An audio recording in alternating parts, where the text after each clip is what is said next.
भुवनत्रय भारभृतो भवतो गुरुभारविकम्बि विजृम्भि जला परिमज्जयति स्म धनुःशतकं तडिनी झटिति स्फुटघोषवती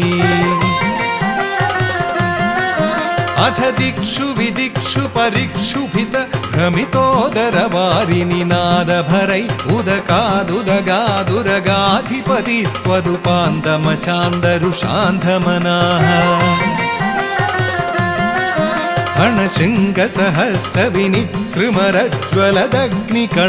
हणशृङ्गसहस्रविनिसृमरज्ज्वलदग्निकणोग्रविशाम्बुधरं पुरतः फणिनं समलोकयथा बहुशृङ्गिणमञ्जनशैलमिव